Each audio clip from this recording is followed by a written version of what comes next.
Let me try one more before I run out of steam. Okay, so now we've got to the point. The 90-10, 80-20, 70-30, they mean something. They are distinct grinds. They are shaped different left to right. The knives are different for right hand and left hand. That we got. They're not necessarily a mirror image, but in some knives they are a mirror image.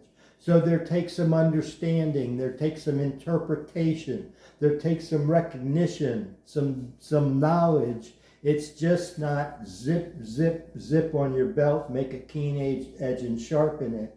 That will make a sharp knife, but that knife may not be sharpened properly to match the shape of the knife, and therefore that knife cannot cut as well as it can cut if it is sharpened properly to match the profile. That's our challenge. Our challenge is to be able to look at that blade and recognize the similarities and the differences from side to side and interpret that and know how to apply a bevel to take advantage of that knife grind. That's what the 80-20, the 70-30, the 90-10, that's what that stuff's supposed to tell you. But there's not hard, fast rules that say, time it. 17 seconds on this side is 70%, and 12 seconds on this side is 30%, and then it balances out. It's not that cut and dry. So it makes it hard for people to, let me say it differently.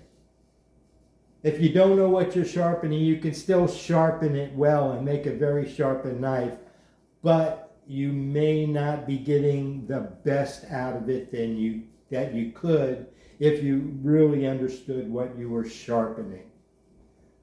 So I hope that I've made that clear, that distinction, that difference, so that you can understand where I'm coming from.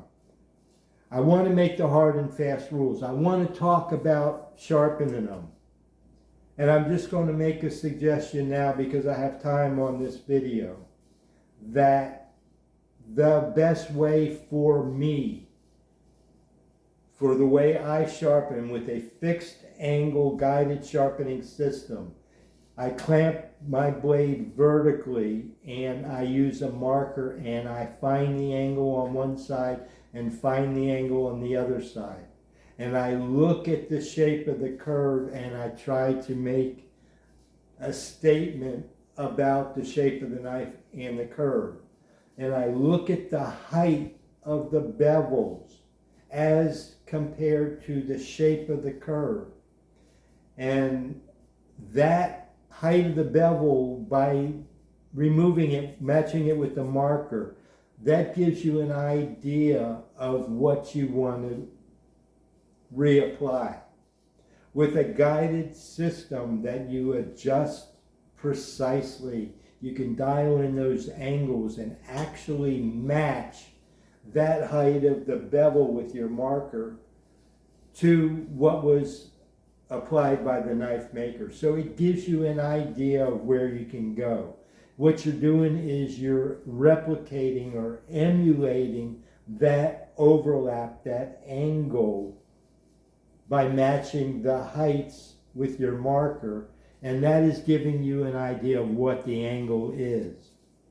You may find, because the knife is shaped like this, a 70-30, one side is more straight, the other side is more typical. You may find that the same angle setting, say 15 degrees, when applied to one side, matches right up, and the same angle applied to the other side matches right up, because the taller, straighter side will receive that stone's contact in a way that the height on the straighter side is smaller, whereas the height on the more typical side will be taller, because the shape of the knife that's shaped like this is closer to the stone.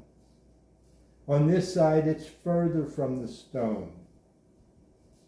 or vice versa, depending upon left hand or right side. The closeness of the stone and the further of the stone as it contacts the shape of the knife is what creates the height of the bevel. So it can be the same angle, left and right, and give you that ratio of bevel height because the shape of the steel is different. So it's not necessarily an angle thing. It may be just how it comes out. It may be the same angle left and right. And I submit to you that my experience is that most time the angle is the same, because the man running the knife across, or the person running the knife past the belt, is holding it this way, and when they run it on the other side, they're holding it the same way as to maintain that same angle of the blade relative to the belt. It's just that because one side is ground differently than the other side, that action imparts a different appearance bevel. But the angle that he held it was the same. It's just the shape of the knife received it differently. So that's what's up to us to interpret. Do we make it a different angle side to side, or do we make it the same angle and let the knife offset show the difference in the bevel height? Or do we sharpen the knife such that intentionally we make a larger bevel on one side than the other in order? I don't have the answers yet for that. I can tell you that I've been trying for years to match it and trying to get the answer.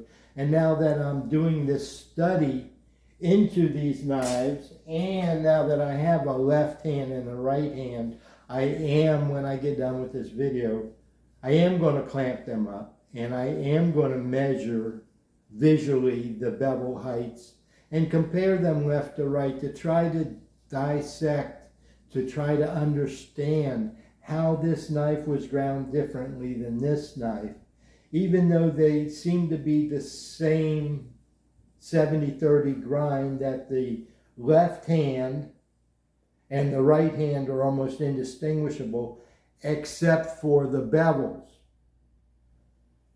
So it's, again, not to beat it up, it's not necessarily the knife.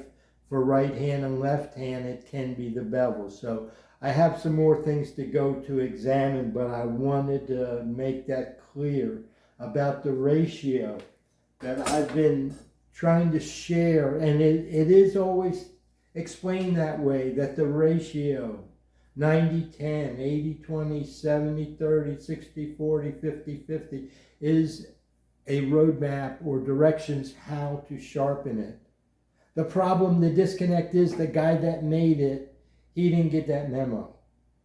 And he doesn't think about that stuff. He's just making a knife the way he's been taught to make it, one-sided, uneven, 50-50, whatever. He's not thinking that he's staying within those parameters, that 60-40, 50-50. He's just grinding the knife the way he did it.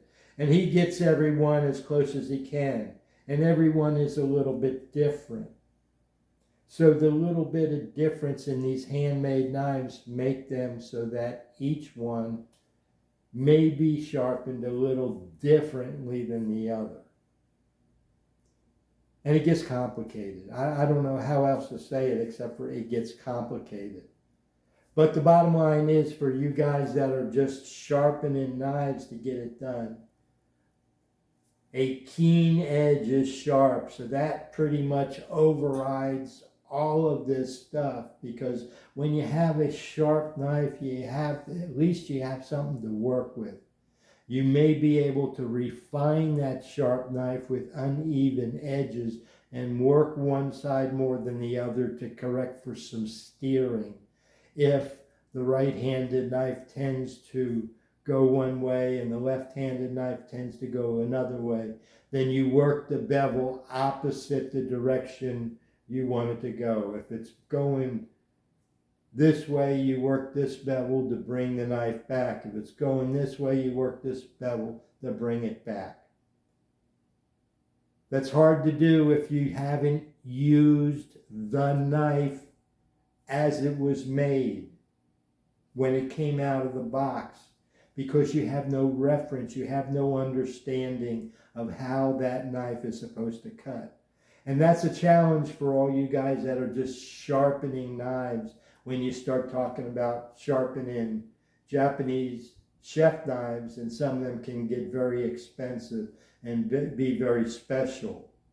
So I just want to try to talk to the guided sharpeners and the belt sharpeners and the disc wheel sharpeners, and just introduce this controversy and trying to give some solution, some understanding to it, that it's not black and white, that 80-20, 70-30, 60-40. I thought it was a roadmap of black and white, but it still is open for sharpeners' interpretation. Thanks.